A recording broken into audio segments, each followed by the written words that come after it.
A 50-year mortgage is not your ticket to owning a home. It's the people in power's way of keeping you in payment poverty while they make a fortune. I've got the math, the alternatives, and what they really don't want you to know, which is how to beat them at their own game. If a 50-year mortgage term comes to the US, it's not about benefiting the people, it's about padding the pockets of the banks. They're counting on the fact that the average American is more of a payment person. They're looking at what the monthly cost is versus the total investment. They're hoping to capitalize on financial illiteracy. Let's look at the math. For the sake of this example, we're going to use a $500,000 house at a 7% rate. Now, I'd be an idiot if I didn't point out to you that currently a 15-year mortgage has a substantially better rate than a 30-year. It's naive of us to think that the banks are going to just out of the goodness of their heart give us 50 years without a higher interest rate. But for the sake of the example, we're going to look at $500K, a 7% rate at both 30 years and 50. On the 30-year term, you're going to pay right at about $3,300 a month. The total cost of that loan is going to be right at $1.2 million, and $697K of that is just interest or profit for the banks. Now, if 30 years doesn't sound like quite long enough for you, and you want to go into debt for half a century to buy a home to save that $274, you can pay a total of $1.33 million in interest, or about $1.8 million total for the same home. Now, let's be real though. The average American, if they can spend more to have the same payment, is going to do just that. The 50-year mortgage allows you to borrow about 10% more capital for the same monthly payment cost. And also, let's be realistic, home builders, investors, people selling their properties can also ask a little bit more because your dollar's going to go further.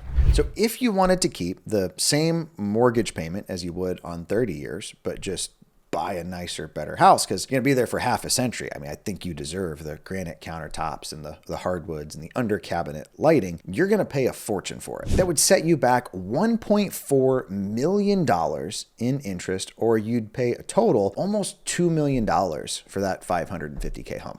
In my experience, the government hasn't done me any favors. This feels less like helping home ownership and more helping banks, giving consumers a little bit more rope to hang themselves with. The back half of this video, I'm going to show you how to beat the banks and the people in power at their own game. But first, let's talk about how other developed nations are handling this. Spoiler alert, if you're an American, you're probably not going to love them. What we're seeing are smaller properties or shared ownership with the government, or properties that you never really own at all. You're just kind of like borrowing it for 99 years. In Japan, for instance, they have apartment units that are as small as a parking space. The average American doesn't want that. We want walkable, near public transport and close to Starbucks. In markets like Singapore, it's a state leasehold. So the government builds the housing, sells it to you for 99 years, and at the 100-year mark, it just goes back to them. Kind of ignores the fact that we've got tons of housing stock in the US that's over 100 years old that still has plenty of value to it. There are countries currently doing 40-year terms, and they do it in different ways. In some countries, the government's effectively like a co-owner with you or a tenant in common. So you own 80% of the house, they own 20%. Sometimes the rate's cheaper, sometimes it's cheaper for a little bit, and sometimes you've got to pay them off in the first like 5 to 10 years. And a lot of these instances though, they're along for the ride. So as that property grows in value, when you go to sell it, you're cutting the government a check for 20% of the appreciation of your home.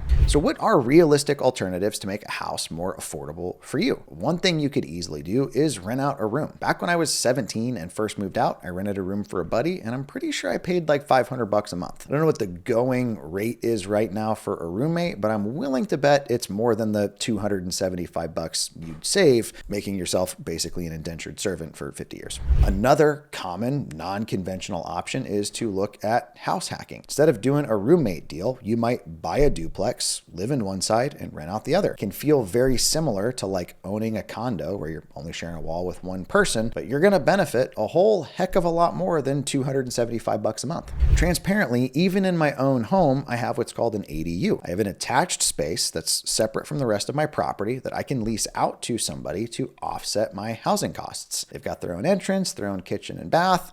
Really don't even know they're there. Now, I'm not necessarily suggesting that you buy a house and then build an ADU or take the garage and convert it into an ADU, because That costs money, but it is very likely that there are existing properties like this for sale in your market. If you go on to Zillow and go into their filter section, there's a keyword. Just throw in ADU or things like duplex to see these more creative options. It might not be conventional, but neither is a 50-year mortgage. Now, let's say you don't want an ADU, you don't want to share walls with people, you don't want to be a landlord. How do we just beat them at their own game? How do we get your family a house in a good area, in a great school district that you're psyched about for less than what they're currently selling for? Because let's be real, that's what this whole thing boils down to. Properties need to be cheaper, or you need to pay less than the average person.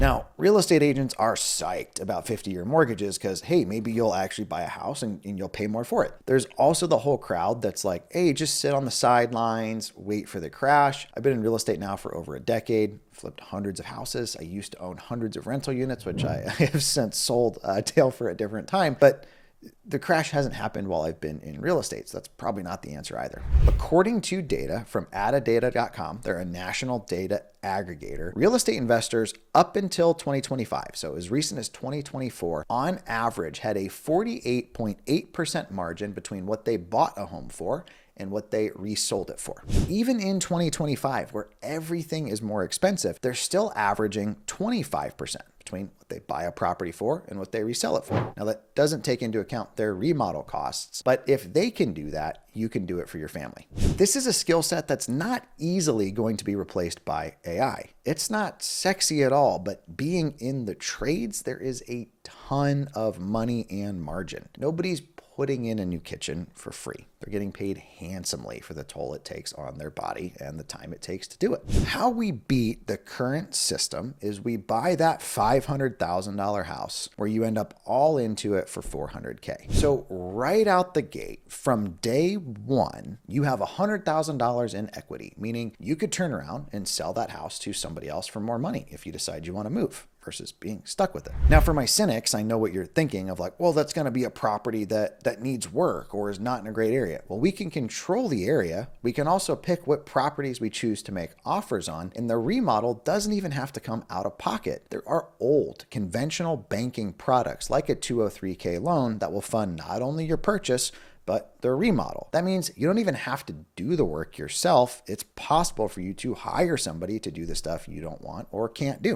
What we're talking about doesn't have to be a giant structural remodel like what you see on HGTV, where you're buying something that was built in the 1890s. There are tons of people in the US that are the traded in type. They bought a house new 10, 15 years ago, back in 2010, 2014, and they've done nothing. They haven't really done much upkeep. It needs paint, it needs new flooring, it's likely going to need a new roof soon and could use new appliances and new countertops. That is a far cry from like replumbing, rerunning electrical, jacking a house up. You don't have to do anything crazy. So let's look at the math real quick. If you bought that same $500,000 house for $400K, and did a conventional 30-year loan on it, you would save $666 a month. I told you they don't want you to know about it. It's literally the devil's number. Your total interest would be $558K, and all in all, you'd spend under $1 million on the property. That same Adam Data survey featured 67,394 houses that this was done with, and you only need one. Beating them at their own game is extremely simple. We get very clear on what it is that your family wants. We reach out to those property owners directly, asking if they would entertain selling off market without having to pay fees or commissions. If you don't believe me that this works, Google "We Buy Houses" or "Sell My House Fast" in your market and look at all of the search results that come up. I'm a firm believer that you have a competitive advantage, because if I have the choice of selling my property to an investor that wants to turn it into a rental or flip it for a profit versus it going to a family, that's a no-brainer all day long. I will help your family do this for free. And I've been doing this for years. I have a free Facebook group and a full-blown free course that walks you through everything from marketing, talking to sellers, figuring out what to pay, making your offers, contracts, and even getting the mortgage. Now, for my cynics, because I'm one of them, I'm going to walk you through exactly how this could potentially benefit me outside of just social clout of I helped a whole bunch of people buy their houses. There's three ways. One, the data providers that we use to get the data charge about $100 a month for their service. If you tell them that I sent you, they're going to throw me like 15 bucks. Just don't tell them that I sent you and I don't get anything. Second would be if you hire my marketing company to help you get in front of people. You don't have to. I'll walk you through how to do it yourself at home if you're on a budget. And third would be in the off chance you're in a market that I'm in and you want to work with one of the real estate agents that works with me, where they help you negotiate the deal, fill out all the paperwork, get the mortgage, get the whole thing closed. I have proven that this works for the average family in markets ranging from Pennsylvania to the Bay Area, St. Louis, Missouri, and everywhere in between. The only way to beat them at their own game is to hack it. My name is Ryan Dossey. If we haven't met, I'm the co-founder of SoldFast. We're a real estate brokerage and home buying company. We do for a living what I'm teaching you how to do for your family for free. I own Ballpoint Marketing. We're a direct mail company, as well as Call Porter that takes calls for investors and home services businesses. I've been in this space for over 10 years, made my clients well north of $100 million, and I'd love to help your family do it for free.